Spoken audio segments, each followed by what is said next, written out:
Hello दोस्तों, कैसे आप लोग। आई होप पेपर आप लोग का अच्छा हुआ होगा। और पेपर तो इंटरेस्टिंग था। चलिए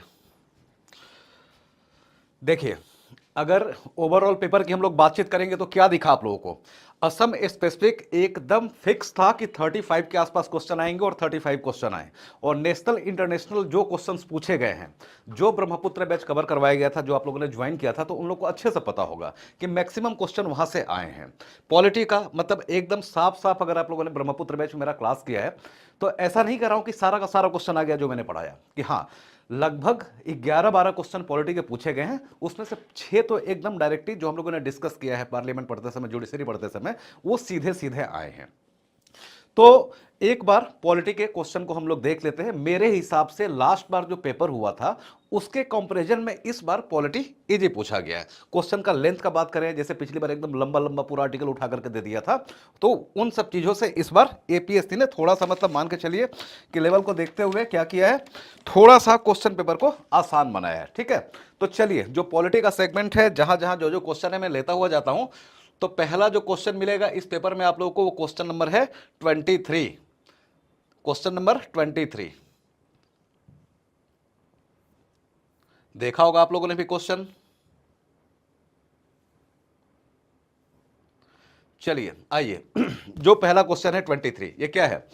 लैंग्वेज पर क्वेश्चन पूछा गया है। अगर आप लॉजिक की बात करेंगे कि क्यों अचानक से ये क्वेश्चन पूछा गया है, पूछने के पीछे क्या कोई लॉजिक है, तो देखिए, चाहे एपीएससी हो या कोई और भी कमीशन हो, कुछ क्वेश्चंस तो हमेशा मतलब वो फिक्स होता है कि स्टैटिक पार्ट है, वहां से पूछा जाएगा।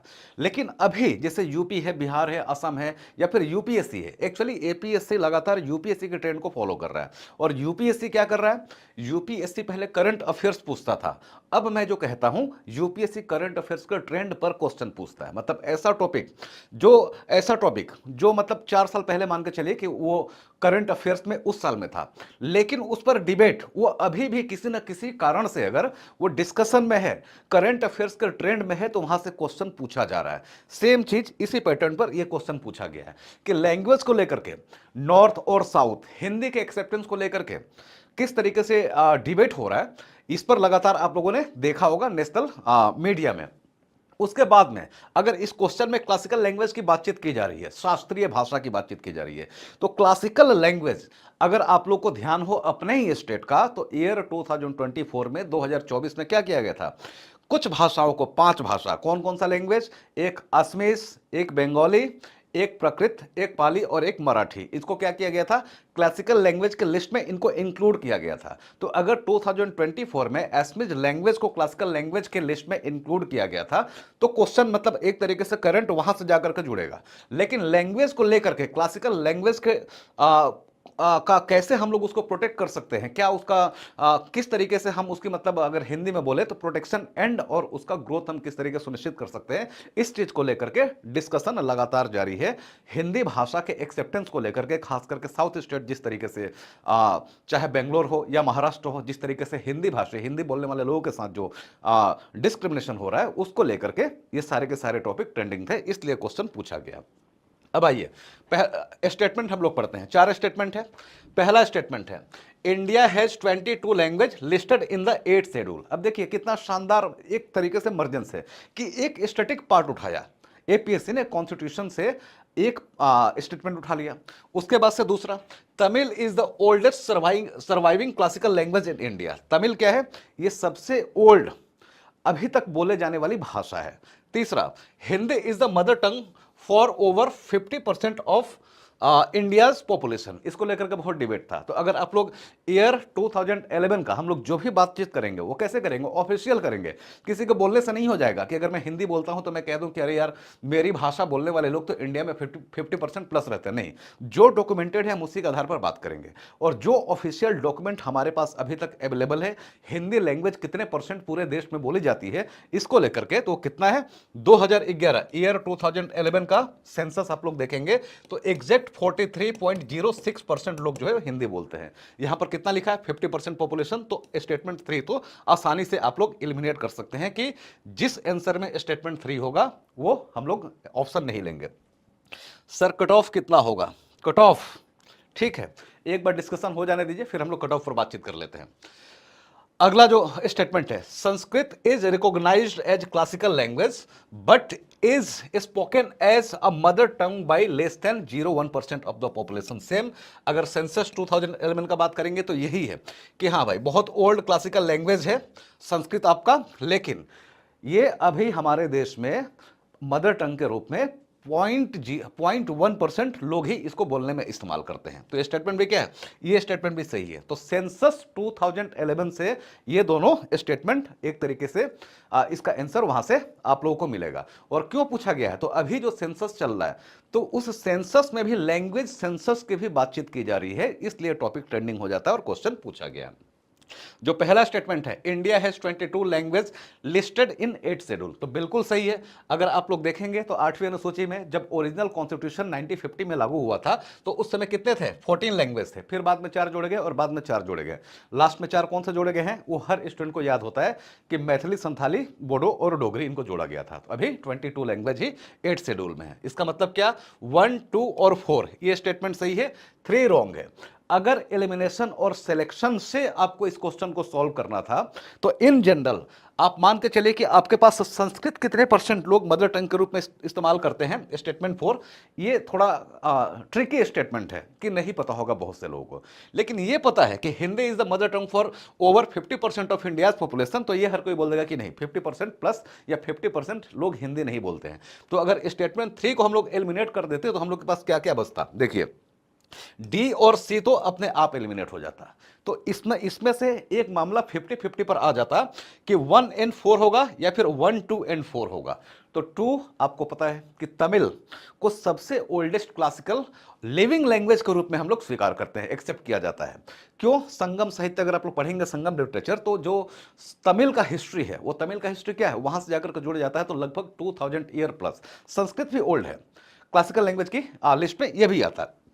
तो ये स्टेटमेंट आपका सही है और ये बहुत ज्यादा न्यूज में था, classical language, classical language, classical language. तो स्टेटमेंट 2 आप लोग का मिस नहीं होना चाहिए। तो इसका सही आंसर क्या होगा, 1, 2 and 4। इसका मतलब हम लोग का सही आंसर होगा बी।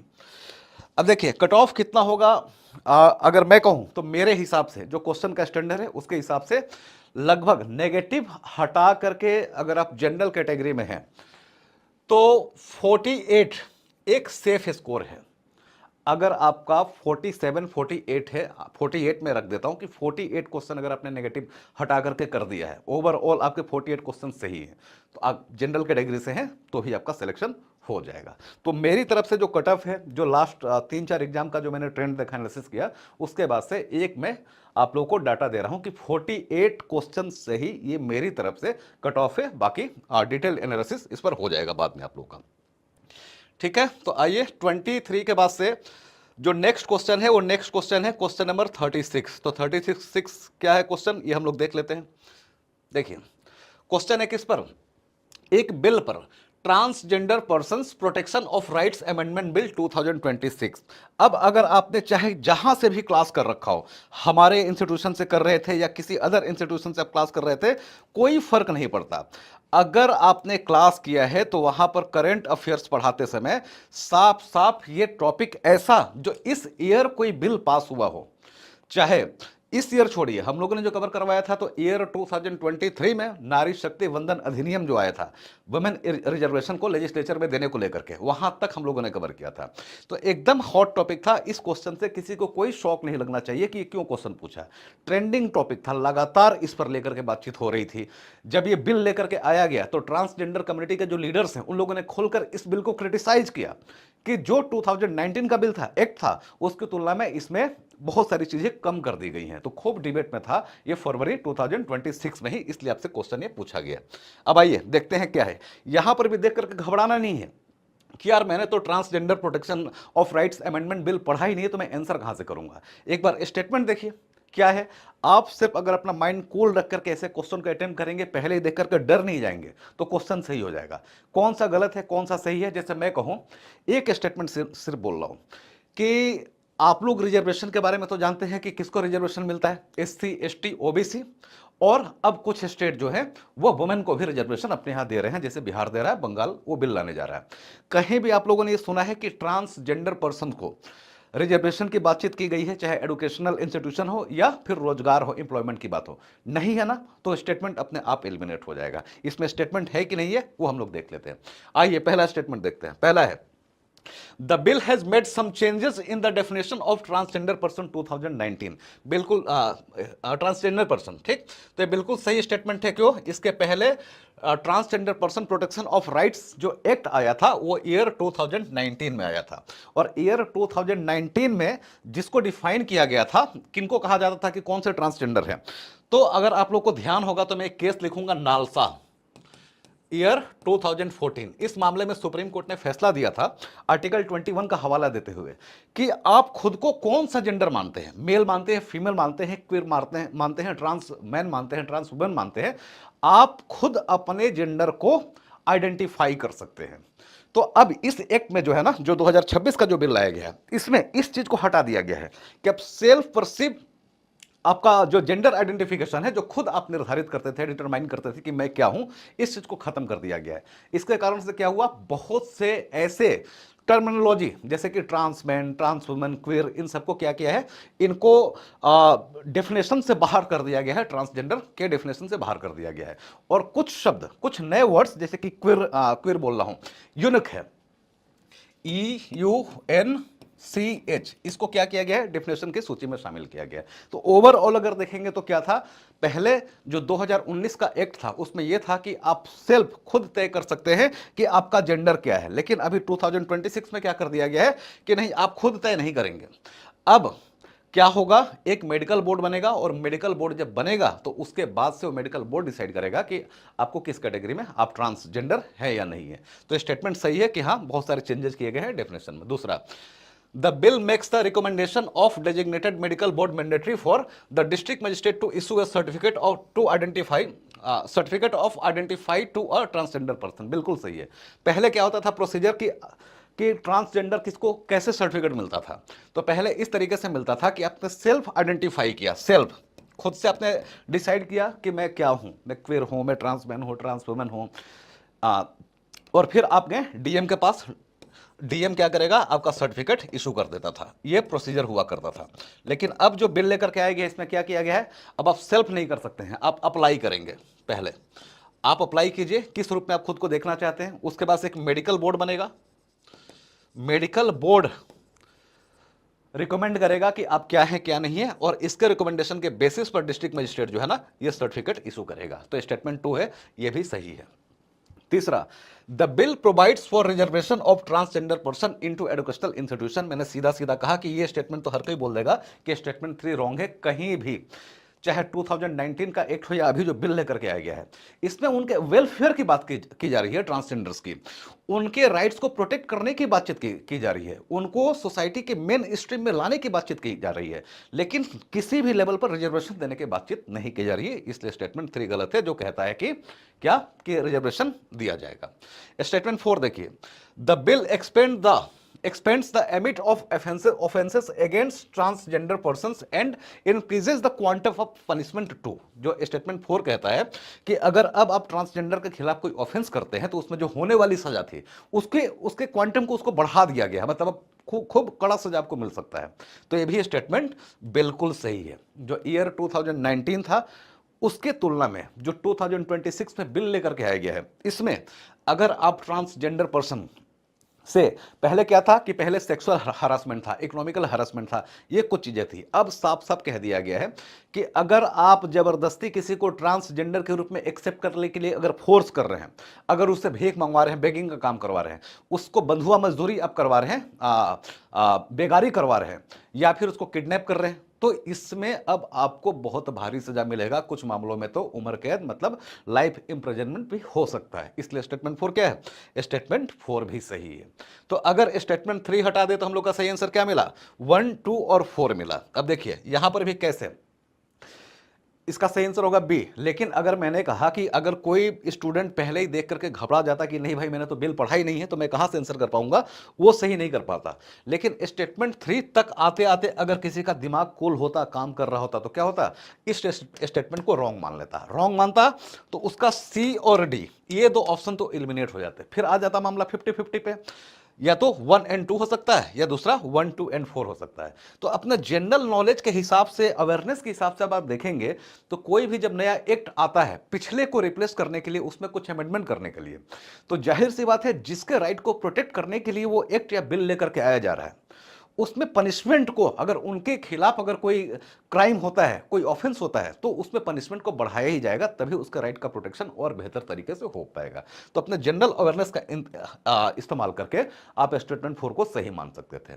तो इस क्वेश्चन का सही आंसर क्या होगा? इस क्वेश्चन का सही आंसर होगा बी, 1 2 and 4 ओनली। ठीक है, अगला क्वेश्चन देखिए, लेटरल एंट्री पर क्वेश्चन पूछा है, और लेटरल एंट्री भी बहुत ज्यादा ट्रेंडिंग टॉपिक था। अगर आप लोग को ध्यान में होगा तो ईयर 2024 में गवर्नमेंट ऑफ इंडिया 45 वैकेंसीज लेकर के आई थी लेटरल एंट्री को लेकर के, और उसमें ओपोजिशन ने इतना ज्यादा विरोध कर दिया कि क्या हुआ, उनको अपना वो प्रपोजल, वो जो अनाउंसमेंट था, वैकेंसी थी, उसको वापस लेना पड़ा था। और उसमें क्या डिमांड कर रहा था ओपोजिशन, अगर आप लोगों ने न्यूज पढ़ा होगा गवर्नेंस पे तो, या न्यूज़पेपर में भी, लेटरल एंट्री यूपीएससी आप स्टेट पीसीएस की तैयारी कर रहे हैं तो बहुत ज्यादा इंपॉर्टेंट वो टॉपिक था।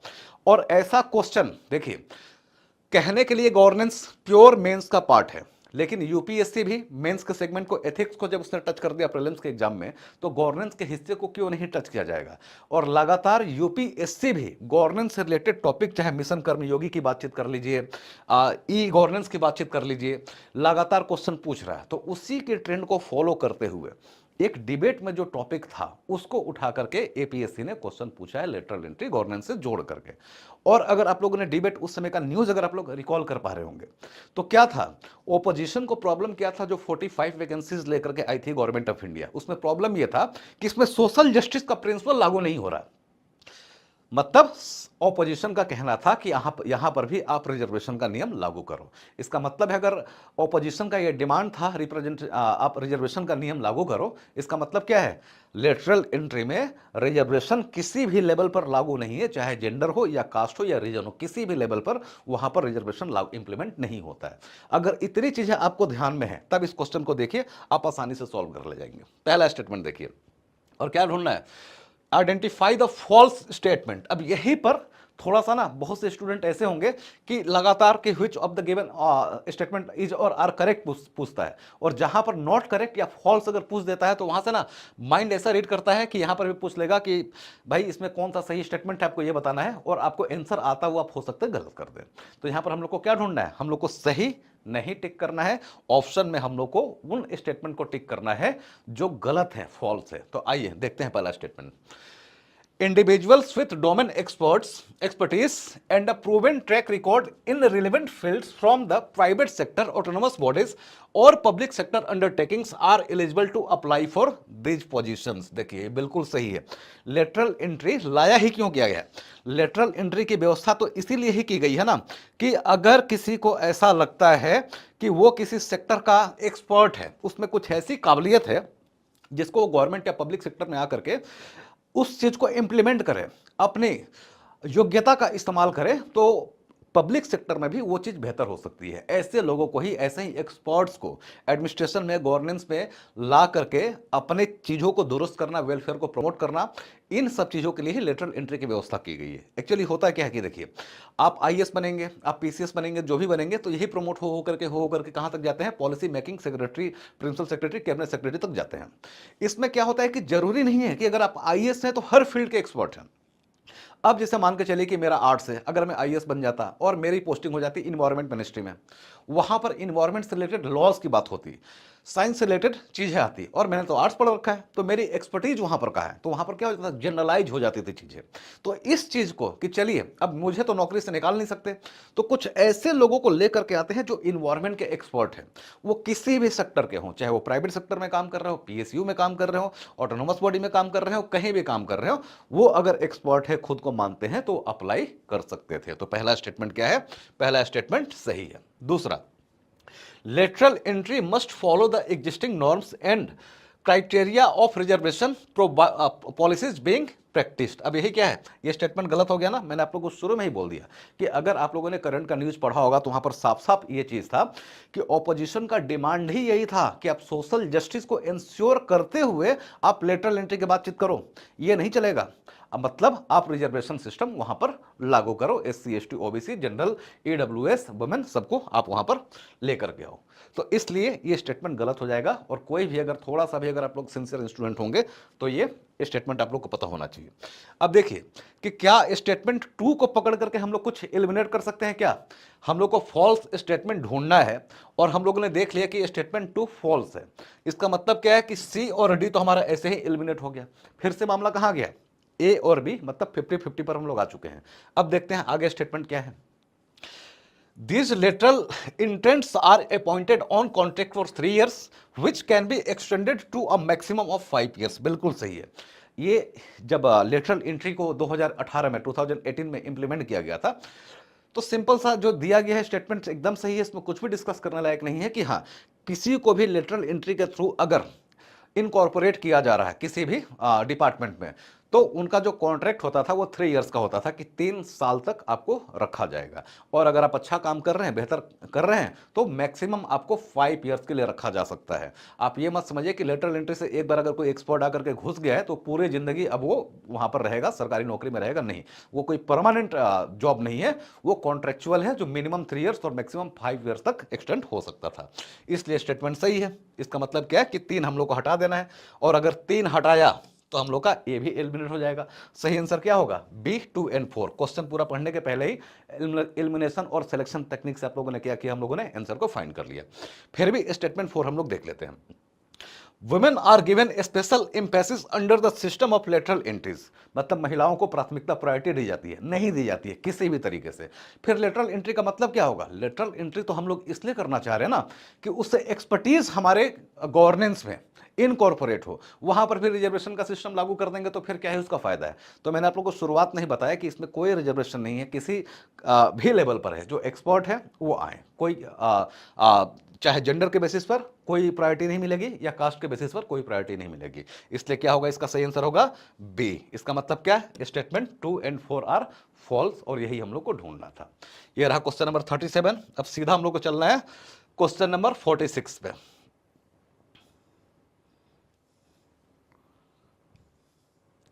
46 आइए, क्वेश्चन नंबर 46 क्या है। The president of India summons, prorogues and dissolve the legislature. What does prorogue mean. अब देखिए अगर आप लोगों ने क्लास किया होगा तो पार्लियामेंट, अब देखिए बिल्कुल भी ये अनएक्सपेक्टेड अनप्रिडिक्टेड टॉपिक नहीं है। शुरुआत में ही जब मैंने आप लोगों को यूट्यूब पर वो वीडियो पढ़ा भी होगा कि कहां कहां से पॉलिटी में क्वेश्चंस ज्यादा पूछे जाते हैं, तो उसमें सबसे टॉप प्रायोरिटी पर 2 चैप्टर मैंने रखा था, एक पार्लियामेंट और एक जुडिशरी, जहां से हर बार APSC हो या UPSC हो क्वेश्चन पूछता है। तो APSC ने भी सेम किया है, दोनों से क्वेश्चन पूछा है। और ये सीधा क्वेश्चन कहां से, आर्टिकल 85 से। ये मैंने भी क्लास में डिस्कस किया था और इतना इजी टॉपिक है कि मैं मान के चलता हूं कि लगभग हर टीचर ही करता है, तो यहां पर मेरी कोई बहादुरी नहीं है। आइए, प्रोरोग का मतलब आपसे पूछा जा रहा है। देखिए 2-3 टर्मिनोलॉजी है। एक तो जो लिखा है टर्मिनेट, एक एडजॉर्मेंट होता है और उसके बाद से एक प्रोरोग है। ये कुछ टर्म है। तो देखिए 2 ही अथॉरिटी है, हाउस का प्रिसाइडिंग ऑफिसर और प्रेसिडेंट। अगर आर्टिकल 85 आप लोग पढ़ेंगे तो आर्टिकल 85 में साफ साफ लिखा हुआ है कि प्रेसिडेंट के पास पावर है पार्लियामेंट के सेशन को समन करने का, बुलाने का, उसको प्रोरोग करने का, उसको डिसॉल्व करने का। तो प्रोरोग करने का मतलब क्या होता है कि देखिए एक सेशन को समाप्त करना, termination of A session, end of A session. अगर प्रोरोग कर दिया प्रेसिडेंट ने तो इसका मतलब क्या है, वो सेशन समाप्त हो गया। अब सेशन कहने का मतलब क्या, अगर आप लोग देखेंगे कितने सेशन होते हैं हमारे यहां, कहीं भी कॉन्स्टिट्यूशन में नहीं लिखा है कि कितने सेशन होते हैं, लेकिन सेशन इन प्रैक्टिकल आप लोग देखेंगे तो 3 होता है। एक कौन सा, बजट सेशन, एक मॉनसून सेशन और एक विंटर सेशन। अब देखिए सेशन के भीतर बहुत सारी सिटिंग्स होती है, हर रोज क्या होता है, सिटिंग होता है, बैठक होती है। जो सिटिंग को, अगर सिटिंग को एडजॉर्न करना है तो ये कौन करेगा, ये प्रिसाइडिंग ऑफिसर करता है। चाहे लोकसभा का हो तो लोकसभा का अध्यक्ष, राज्यसभा का है तो राज्यसभा के सभापति करेंगे। एडजॉर्नमेंट साइन डाई अगर करना है, मतलब बिना कोई अगला तारीख बताए हुए अगर सिटिंग को बर्खास्त करना है, तो वो भी कौन करेगा? वो भी करेगा हाउस का प्रिसाइडिंग ऑफिसर ही। लेकिन सेशन को, कि बजट सेशन खत्म किया जाता है, प्रोरोग किया जाता है, ये पावर किसके पास है? ये पावर है प्रेसिडेंट के पास। पूरे सेशन को डिसॉल्व किया जाता है या पार्लियामेंट को डिसॉल्व किया जाता है, ये पावर किसके पास है? प्रिसाइडिंग ऑफिसर के पास नहीं है, ये किसके पास है? प्रेसिडेंट के पास है। तो अब आइए देख लेते हैं हम लोग का क्वेश्चन कि टू टर्मिनेट अ सिटिंग, नहीं, सिटिंग को कौन टर्मिनेट करेगा? इसको टर्मिनेट करेगा प्रिसाइडिंग ऑफिसर। पीओ लिख रहा हूं, पीओ कहने का मतलब क्या है? Presiding officer. अगर हम लोग पार्लियामेंट के स्तर पर बात करेंगे तो इसका रिलेशन है आर्टिकल 85 से, और स्टेट पर बात करेंगे तो आपको आर्टिकल 174 देखना पड़ेगा कि अगर सिटिंग को, बैठक को स्थगित करना है, टर्मिनेट करना है, तो अगर लोकसभा में है तो स्पीकर ऑफ लोकसभा ये बैठक को स्थगित करेंगे, टर्मिनेट करेंगे सिटिंग को। अगर राज्यसभा में है तो चेयरमैन ऑफ द हाउस वहां के उसको करेंगे। अगर विधानसभा का है तो विधानसभा का जो अध्यक्ष है वो करेगा। वैसे ही to terminate the session, session को टर्मिनेट करने का पावर प्रिसाइडिंग ऑफिसर के पास नहीं होता, ये पावर होता है प्रेसिडेंट के पास। ठीक। तीसरा है to adjourn the sitting sine die. अभी मैंने बोला कि अगर एडजॉर्नमेंट सिटिंग का किया जा रहा है तो सिटिंग का चाहे डेट बता करके, टाइम बता करके करो कि इतने समय के लिए हम लोग बर्खास्त कर रहे हैं सिटिंग को, सेशन को। ये सारा का सारा पावर किसके पास है? हमारे हाउस के प्रिसाइडिंग ऑफिसर के पास। एडजॉर्नमेंट साइन नहीं का मतलब क्या होता है? ऐसा एडजॉर्नमेंट, स्पीकर ने, लोकसभा की बात है तो ऐसा उसको एडजॉर्न किया सिटिंग को कि उसका ये नहीं बताया कि अगली सिटिंग अब कब होगी। तो बिना अगर कोई डेट और टाइम बताए हुए अगर सेशन को एडजर्न कर दिया जाता है तो उसको हम लोग क्या बोलते हैं? Session sitting to adjourn sitting sine die. तो ये पावर भी किसके पास है? प्रिसाइडिंग ऑफिसर के पास है। नॉन ऑफ द अबव ये गलत है। क्यों? सेशन को टर्मिनेट करने का पावर किसके पास है? प्रेसिडेंट के पास है। तो इसका सही आंसर होगा बी। आसान क्वेश्चन था, सीधा सीधा बुकिश क्वेश्चन। आइए अगला क्वेश्चन है, देखिए 10th शेड्यूल पर क्वेश्चन पूछा गया। और 10th शेड्यूल पर क्वेश्चन पूछा जाना क्यों पूछा जाएगा? आप देख ही रहे कितनी ज्यादा हॉर्स ट्रेडिंग की बातचीत हो रही है। बंगाल में बेचारी ममता बनर्जी जी बैठी हुई हैं, उनकी पूरी की पूरी पार्टी ही कह रही है अलग होकर के हम असली टीएमसी है, आप नकली टीएमसी हो। तो जिस तरीके से चाहे महाराष्ट्र की बात करें, चाहे बंगाल की बात करें, तो एंटी डिफेक्शन को लेकर के लगातार खबर चलता रहता है। तो चाहे पीटी हो या मेंस हो, मैं हमेशा, अगर पिछले बार क्वेश्चन पूछा भी है तो भी मैं स्टूडेंट्स को सलाह देता हूं कि कुछ ऐसी चीजें हैं, जैसे कि असम की बात करें या नॉर्थ ईस्ट के किसी भी स्टेट की बात करें, एग्जाम की बात करें, तो साफ साफ आर्टिकल 371 और 6 शेड्यूल में पढ़ने के लिए बोलता ही हूं।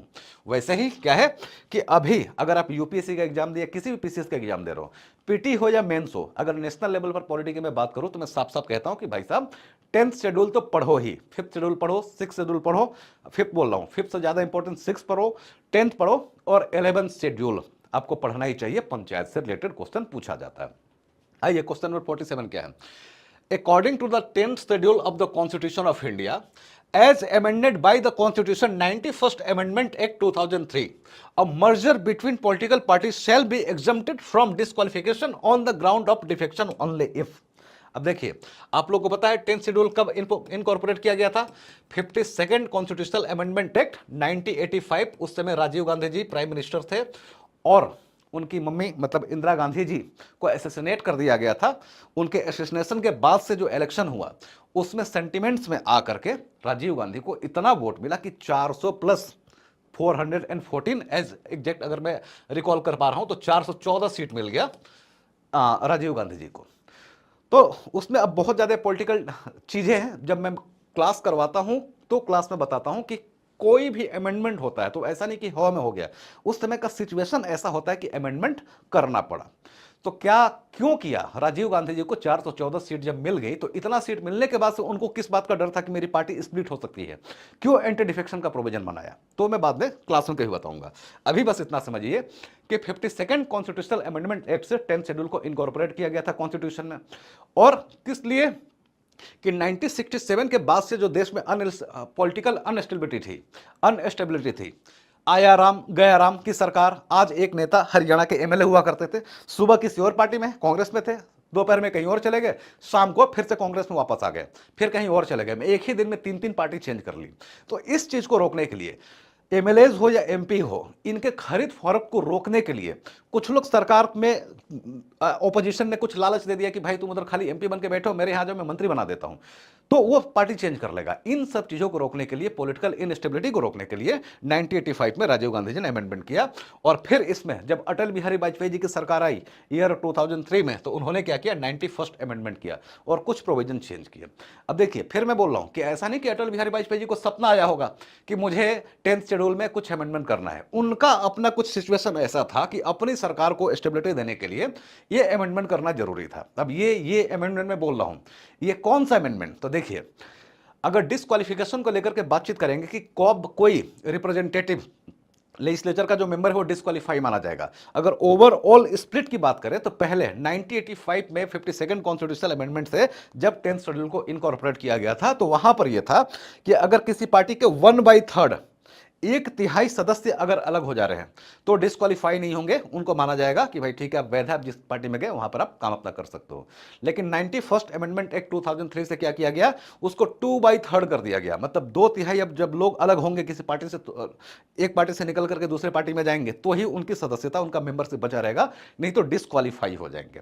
ये मोटा मोटी है। और 10th शेड्यूल पढ़ाते समय ये भी क्वेश्चन एकदम डायरेक्ट है क्लास से, क्योंकि 10th शेड्यूल पर मैं अलग से एक प्रॉपरली क्लास ही लेता हूं 1.5-2 घंटे का, तो उसमें सारा का सारा क्राइटेरिया बताया ही जाता है। यहां पर उतना डिटेल में जाने का हम लोग को जरूरत नहीं है। तो क्वेश्चन क्यों पूछा गया, क्वेश्चन इसलिए पूछा गया कि क्वेश्चन एकदम एक्सपेक्टेड था मेरे हिसाब से। पीटी में ना पूछे, मैं ये मानकर चला था कि मेंस में पूछेगा, पीटी में पूछ लिया, तो अगर पढ़ा है तो क्या समस्या है। तो आइए देखते हैं प्रोविजन क्या है। पहला statement, at least odd of the members of the legislative party opts to from a new fraction. यहां पर एक्चुअली क्या है ना, not less than 1/3 of the members of the legislative. ये इस क्वेश्चन में कुछ छूट गया है, ठीक है। मेरे हिसाब से यहां पर एटलीस्ट 1/3 है, 1/3 of the members of the legislative party opts to from a new fraction. B, a simple majority of the members of the legislative party approves the merger. C, not less than 2/3, यहां पर है 2/3 of the members of the legislative party agree to such a merger. The merger is ratified by a anonymous vote for the legislative party. तो देखिए इसका सही answer क्या है, इसका सही आंसर सी है। एक्चुअली इसमें दो फैक्ट क्वेश्चन में यहां पर पीपीटी बनाते समय वो मिस हो गया होगा। तो एक में 1/3 था, एक में 2/3 है। तो पहले जब 52nd कॉन्स्टिट्यूशनल अमेंडमेंट एक्ट हुआ था तो उस समय के हिसाब से स्टेटमेंट ये सही था। तो देखिए एपीएससी अब क्या कर रहा है, यूपीएससी भी एक्चुअली यही कर रहा है कि हर किसी को पता है कि इसी साल पार्लियामेंट ने एक्ट बना करके क्या किया, जजेस के नंबर को बढ़ा दिया है सुप्रीम कोर्ट में। तो ये बच्चे सारा रट्टा मार के बैठे होंगे, तो उस पर क्वेश्चन तो पूछना पड़ेगा, टॉपिक इंपॉर्टेंट है, लेकिन जो रट्टा मार के बैठा ना उसके आसपास की चीजें भी टेस्ट करेंगे। ये कमीशन इस मोड में जा रहा है। उसी तरीके से सबको पता होगा कि एंटी डिफेक्शन तो सब अपना कर रहे होंगे, पढ़ा होगा, लेकिन सिर्फ कंफ्यूज करने के लिए मोटा मोटी हर किसी को याद होगा, कोई भी एंटी डिफेक्शन मैं क्या कोई भी टीचर अगर पॉलिटी का पढ़ाता है तो इन दो अमेंडमेंट का चर्चा करता ही है, 52nd और 91st का, कि क्या उसके द्वारा चेंज किया गया था। तो अब लेटेस्ट जो चीजें हैं वो क्या है भाई, सबको पता है कि 2/3 मेंबर अगर किसी पार्टी से स्प्लिट होकर के दूसरे पार्टी में जाएंगे तो ही उसको मर्जर माना जाएगा और वो बचे रह पाएंगे। इसके अलावा क्या क्या क्राइटेरिया है, कब कब निकाला जा सकता है, जैसे कि अगर आपने इंडिपेंडेंट कैंडिडेट के रूप में चुनाव लड़ा, आप जीत गए, जीतने के बाद से कोई पॉलिटिकल पार्टी आपने ज्वाइन कर ली तो आप पर एंटी डिफेक्शन लागू हो जाएगा। अगर आपको किसी ने नॉमिनेट किया है और नॉमिनेट होने के बाद से आप क्या कर रहे हैं, नॉमिनेशन के 6 महीने के भीतर 6 महीने के बाद अगर आप किसी दल को ज्वाइन कर रहे हैं, पार्टी को, तो फिर भी आपको डिस्क्वालीफाई कर दिया जाएगा। या फिर 2/3 से कम लोग एक साथ टूट करके अगर अलग होने की कोशिश कर रहे हैं तो भी डिस्क्वालीफाई माने जाएंगे। विप इशू किया जा रहा है पार्टी के द्वारा और उस विप के खिलाफ अगर आप वोट करते हैं तो भी आपके ऊपर यह एंटी डिफेक्शन लागू हो सकता है। तो इसका सही आंसर क्या होगा, इसका सही आंसर होगा सी। ठीक है, अगला क्वेश्चन देखिए, सुप्रीम कोर्ट पर। अब देखिए एकदम ये सब ऐसे क्वेश्चन है जो अगर आप लोग मेरा नोट्स उठा करके देखेंगे, जिन जिन बच्चों ने क्लास किया है वो तो रिकॉल कर ही पा रहे होंगे कि सीधा सीधा ये सब टर्मिनोलॉजी, ये सब चीजें हम लोगों ने क्या किया है, टर्मिनोलॉजी क्या, टॉपिक के भीतर ये क्वेश्चन आर्टिकल 124 ये डिटेल में हम लोगों ने किया था। और जुडिशरी में आर्टिकल 124 से लेकर के 147 तक डिटेल में सुप्रीम कोर्ट में पढ़ाता हूं। हाई कोर्ट में कुछ कुछ चीजें कम करता हूं और डिस्ट्रिक्ट लेवल की जो कोर्ट होती है वहां पर चीजें और थोड़ी कम होती है, लेकिन यूनियन जुडिशरी आर्टिकल 124 से 147 एक एक आर्टिकल में पढ़ाता हूं और आप लोगों ने पढ़ा होगा तो आपको पता होगा। आइए देखते हैं क्या। With reference to the Supreme Court of India, consider the following statements and identify the incorrect answer from the option given below। फिर से क्या करना है, इनकरेक्ट आंसर हम लोग को ढूंढना है, करेक्ट नहीं ढूंढना है। सिर्फ इसके कारण से क्या होता है, मैक्सिमम क्वेश्चन में पूछा जाता है कि कौन सा करेक्ट है, कौन सा करेक्ट है, तो माइंड ऐसे चैनल में चलने लगता है ना, मोशन ऑफ इनर्शिया, कि जो वस्तु जिस अवस्था में उसी अवस्था में बनी रहना चाहती है, अगर चल रही है तो चलती रहेगी। तो वैसे माइंड का जो मोशन ऑफ इनर्शिया उधर ही चला जाता है कि भाई अगर खाली करेक्ट करेक्ट मुझे ढूंढना है तो क्या करेगा, वो करेक्ट ही ढूंढेगा। अचानक से क्वेश्चन में कहीं इनकरेक्ट आ गया तो हो सकता है क्वेश्चन का आंसर आपको पता हो, लेकिन आपने गलत, चूंकि करेक्ट इनकरेक्ट ढूंढना था, आपने करेक्ट पढ़ लिया तो आपका आंसर गलत हो जाएगा। तो आइए हम लोग को इनकरेक्ट ढूंढना है। A, the Supreme Court of India was established under article 124 of the constitution of India. ये तो बिल्कुल सही है, इसमें कोई प्रॉब्लम ही नहीं है। आर्टिकल 124 में ही सब कुछ बताया गया कि भारत का एक सुप्रीम कोर्ट होगा, इसमें कितने जज होंगे, उनका अपॉइंटमेंट कैसे होगा, इनका रिमूवल कैसे होगा। तो आर्टिकल 124 ही सुप्रीम कोर्ट के एस्टेब्लिशमेंट की बातचीत करता है, तो ये तो बिल्कुल सही है। B, It came into existence on 26 January 1950 with the commencement of the constitution। बिल्कुल सही है स्टेटमेंट। 26 जनवरी 1950 को हमारा संविधान लागू हुआ और उसी दिन हमारा जो सुप्रीम कोर्ट है वो भी अस्तित्व में आ गया। सुप्रीम कोर्ट को उसके पहले क्या बोलते थे, फेडरल कोर्ट बोलते थे। फेडरल कोर्ट खत्म हो गया और 26 जनवरी 1950 को संविधान का लागू होने के साथ ही हमारा सुप्रीम कोर्ट एग्जिस्टेंस में आ गया। लेकिन सुप्रीम कोर्ट का जो पहला बैठक हुआ वो 28 जनवरी को हुआ था।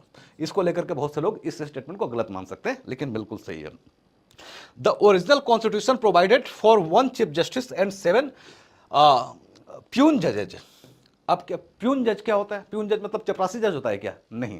देखिए यहां पर लिखा है क्या, PUISNE, तो पढ़ने में क्या होता है, प्यूसिन जजेज। मैं भी बोलता था, लेकिन प्यूसिन इसको नहीं बोलते हैं, प्यून जज बोलते हैं। प्यून जज कहने का मतलब क्या है, जो चीफ जस्टिस के अलावा किसी भी कोर्ट में जितने जज हैं, जैसे हाई कोर्ट की बात करें तो हाई कोर्ट में एक चीफ जस्टिस है हर हाई कोर्ट का, और उस चीफ जस्टिस के अलावा उस हाई कोर्ट में जितने जज हैं उन सबको क्या बोलते हैं, लिखते हैं PUISNE, लेकिन बोलते हैं प्यून जज। ठीक, तो ऐसे ही सुप्रीम कोर्ट के संदर्भ में बात करेंगे तो सुप्रीम कोर्ट में चीफ जस्टिस के अलावा जितने रेस्ट ऑफ द जजेज हैं वो सब क्या हैं, उनको प्यून जज हम लोग बोलते हैं। ठीक ना, तो ओरिजिनल कॉन्स्टिट्यूशन में हमारा यही था। देखिए नंबर अब सबको पता है कि 34 था, 4 बढ़ा करके 38 कर दिया गया चीफ जस्टिस को लेकर के, तो बच्चे इसको रट्टा मार करके बैठे होंगे। ओरिजिनल कॉन्स्टिट्यूशन पर पूछ लिया, तो इन सब चीजों को भी थोड़ा सा ध्यान में रखना है। क्लास में पढ़ाते समय मैं पूरा डिटेल में पढ़ाता हूं कि जब सुप्रीम कोर्ट बना तब उसमें कितने जज थे, और पॉलिटिकल सिनेरियो बताते बताते कब कैसे कैसे चेंज किया गया, किसके पास अथॉरिटी होती है, क्या प्रोसीजर होता है, वो सब कुछ मैं आप लोगों को बताता हूं। तो ये भी स्टेटमेंट सी सही है। डी क्या है, the proceedings of the Supreme Court are conducted only in Hindi. ये गलत है।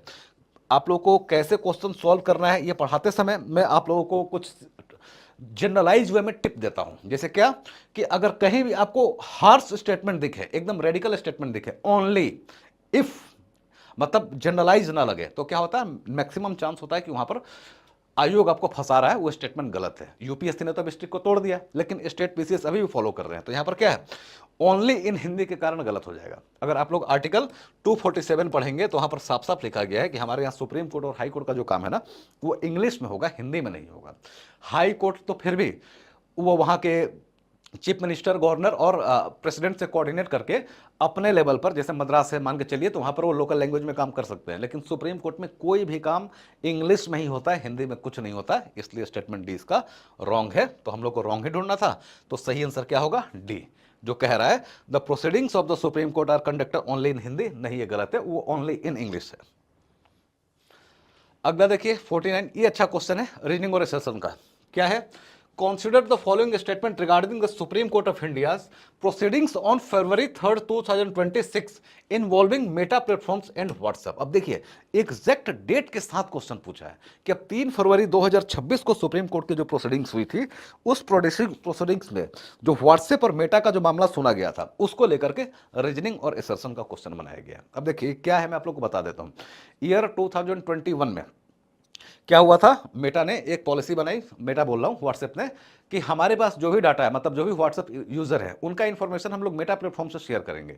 इसको लेकर का डिस्प्यूट हो गया कि आप ऐसा नहीं कर सकते हैं, और यही 3 फरवरी 2026 को सुप्रीम कोर्ट ने सुनवाई करते हुए दोनों को, व्हाट्सएप को भी और मेटा को, एकदम कड़ी फटकार लगाई कि तुम क्या कर रहे हो, ऐसा नहीं कर सकते हो, ये प्राइवेसी के साथ, हमारे देश के लोगों के, उनके इंफॉर्मेशन के साथ तुम कोई खिलवाड़ नहीं कर सकते हो। बहुत तल्ख टिप्पणी की थी और पूरे न्यूज में था इस चीज को लेकर के, तो वहां से कोर्ट क्वेश्चन उठाया गया, लेकिन रीजनिंग और असर्शन के फॉर्म में उठाया गया। तो क्या है, पहले असर्शन देख लेते हैं। असर्शन है, the court issued a stern warning to Meta platforms characterising their data sharing practices under the 2021 privacy policy as a decent way of committing theft of private information। यही कोट किया था supreme court ने, decent way of committing theft of private information। तो ये सही है कि यही बोला था कि आपने जो पॉलिसी बनाया है कि अपना इंफॉर्मेशन आप शेयर करोगे यूजर्स का इंफॉर्मेशन मेटा के साथ में, ये ऐसा है decent way of committing theft of private information तुम कर रहे हो, ये हम नहीं होने देंगे। तो असर्शन तो बिल्कुल सही है। अब रीजनिंग देखते हैं क्या कहता है। The court held that the take it और लीव इट, ध्यान देना ये सब टर्मिनोलॉजी इस्तेमाल हुआ था, यूज हुआ था। The court held that the take it or leave it approach to user agreements ensures that digital consent is efficiently gathered through an implicit and assumed acceptance of terms। ये कह रहा है कि जो टेक इट और leave it का जो concept है कि अगर आपको हमारी पॉलिसी पसंद आ रही है तो आप हमारा एप्लीकेशन इस्तेमाल करो, नहीं आ रही है तो छोड़ दो, हम कहाँ जबरदस्ती कर रहे हैं, ये गलत है। क्यों? मेटा ने बोला था कि भाई हम तो जो भी इंफॉर्मेशन लेते हैं वो तो पहले जो यूजर्स हैं उनसे हम कंसेंट लेते हैं, उनकी सहमति लेते हैं कि भाई साहब हम आपका क्या क्या एक्सेस कर सकते हैं, कॉन्टेक्ट्स आपका देख सकते हैं, फोटो देख सकते हैं, वीडियो देख सकते हैं, क्या क्या देख सकते हैं, यूजर कंसेंट देता है, उसके बाद ही हम लोग उनका इंफॉर्मेशन लेते हैं।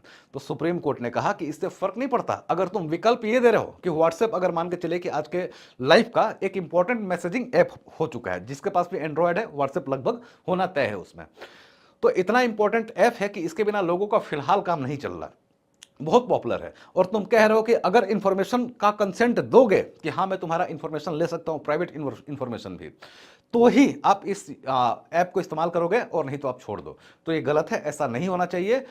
एक्चुअली जो हमारे यहाँ जो ज़्यादा पढ़े लिखे लोग नहीं हैं, इंक्लूडिंग मुझे भी, मान लीजिए कह रहे भाई तुम क्या क्या टर्मिनोलॉजी लिख रहे हो टर्म्स एंड कंडीशन में, आप एक ऐप को इंस्टॉल करते हैं तो देखते हैं ना कि कितना सारा उसमें आता है रूल एंड रेगुलेशन कि भाई एक्सेप्ट करो एक्सेप्ट करो एक्सेप्ट करो, कितना पढ़ेंगे और कितना उसको लेकर के अवेयर है लोग।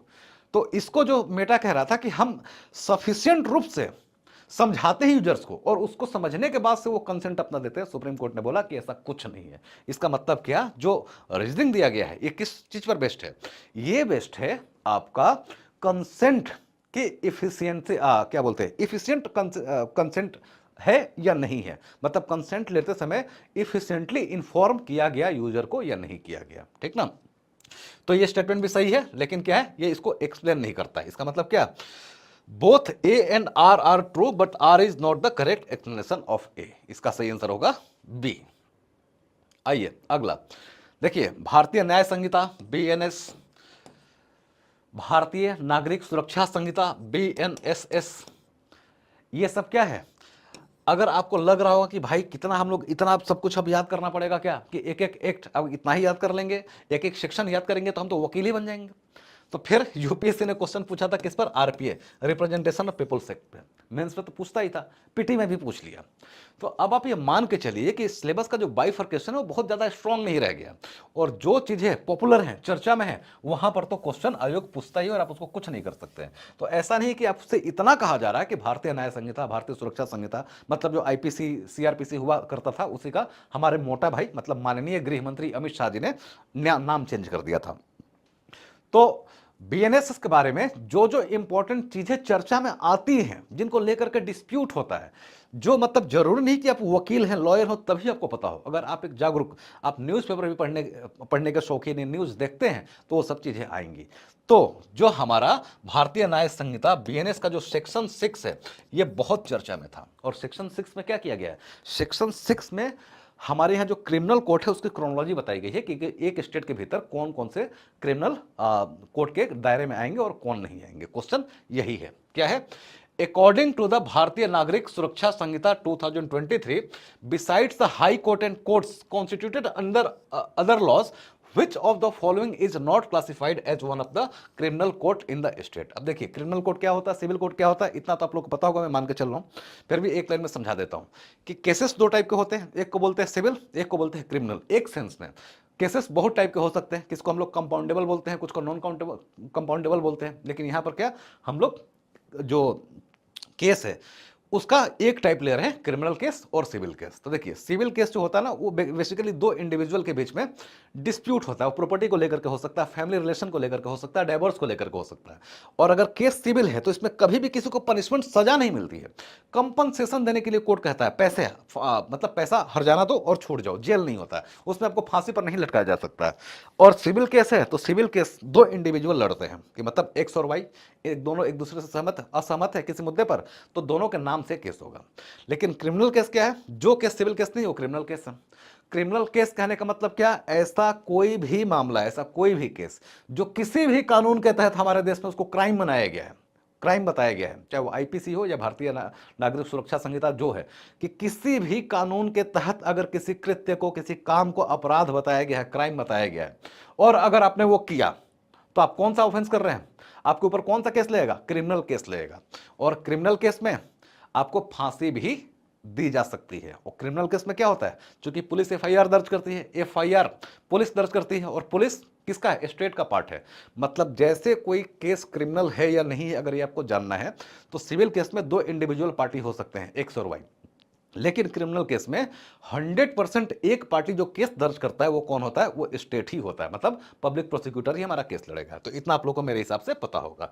तो अब वही पूछ रहा है कि एक स्टेट के भीतर जो कोर्ट्स हैं, क्रिमिनल कोर्ट्स हैं, उसमें से किसको किसको क्रिमिनल कोर्ट, इसमें जो चार option A B C D दिया गया, हम मानेंगे और किसको नहीं मानेंगे। तो देखिए ए है कोर्ट ऑफ सेशन, बिल्कुल सही है, सेशन कोर्ट जिसको हम लोग बोलते हैं, ये जिला का, डिस्ट्रिक्ट लेवल का सबसे ऊपरी स्तर का ये आपका क्या है, क्रिमिनल के कोर्ट है। Judicial magistrate of first class ये भी है। लोक अदालत इस पर देखेंगे, एग्जीक्यूटिव मजिस्ट्रेट ये भी है। तो देखिए दो में कंफ्यूजन हो सकता था, लोक अदालत में और एग्जीक्यूटिव मजिस्ट्रेट में, लेकिन कोई कंफ्यूजन नहीं होना चाहिए।